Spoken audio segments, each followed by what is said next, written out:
Look, I get it. Times are tough in the media business. The general quality of journalism is in decline, and those doing the reporting are increasingly emotional children masquerading as adults with considered opinions.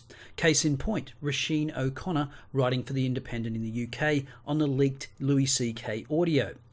Louis C.K. condemned after leaked audio shows him ranting about gender pronouns and school shooting survivors.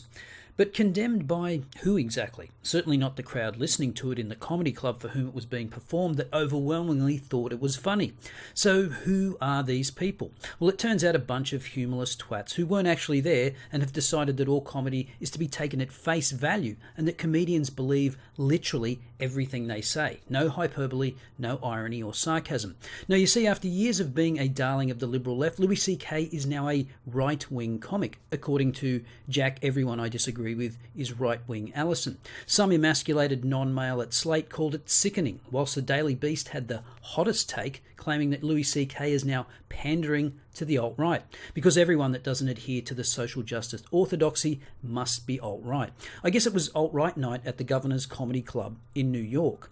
It's worth noting that all the Twitter feeds of these glorified bloggers are overwhelmingly filled with comments supportive of Louis C.K. But anyway, let's have a listen to one of the most allegedly offensive bits of C.K.'s new set.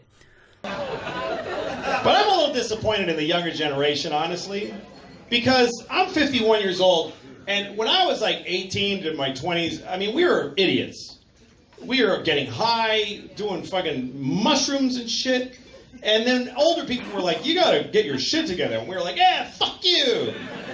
And I was kind of excited to be in my 50s and see people in their 20s and be like, they're crazy. These kids are nuts. But they're not. They're fucking, they're just boring.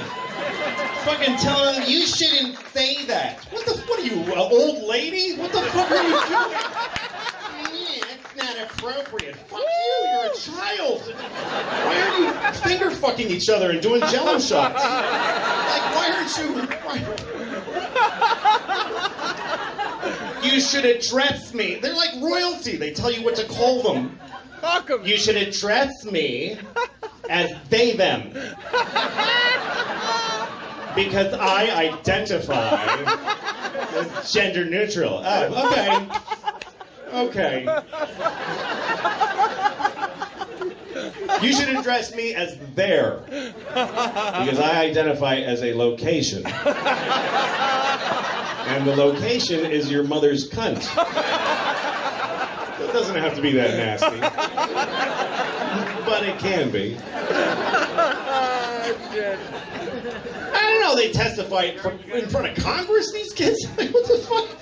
What are you doing?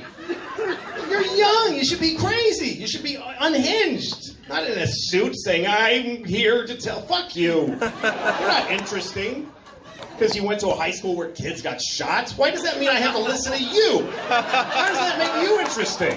You didn't get shot. You pushed some fat kid in the way. And then, now I got to listen to you talking?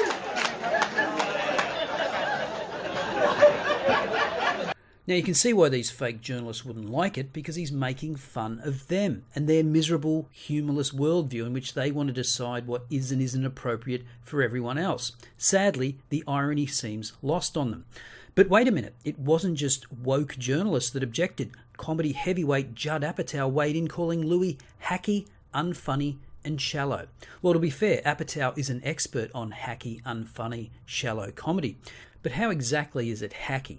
A don't kids say the funniest things routine is hacky, but making fun of kids that experienced a tragedy, who've then been given a national platform and received endless support and encouragement, is the opposite of hacky. It's edgy. It's not safe ground. It's highly transgressive. But how is this even mildly surprising? Louis's been performing the same kind of transgressive material for years. Now, originally I inserted a 50-second audio clip, no video, of a bit Louis did in 2011 musing about fucking dead children, which is really funny, but to include that would mean the video would be blocked worldwide, and then that would defeat the purpose of making this video. But if you want to hear the bit, check the comments for the link. Obviously, my crappy description doesn't do it justice. And he's done other bits about paedophiles, most notably when he suggested we shouldn't freak out so much about molesters so they would return the kids to their parents rather than kill them. And then there was his 2015 SNL monologue in which he says that given the risk of being a caught child molester and all that entails, the fact that they do it must mean it's really good from their point of view. Now, I'm guessing that some people are just upset because they think the guy that got his dick out in front of women, with their consent I might add, has forfeited the right to joke about risque topics. Well, that's fine, but don't pretend that Louis C.K. is the one that has changed. It's you. He's just doing what he always has, and I for one hope he continues to do it. I'll see you next time.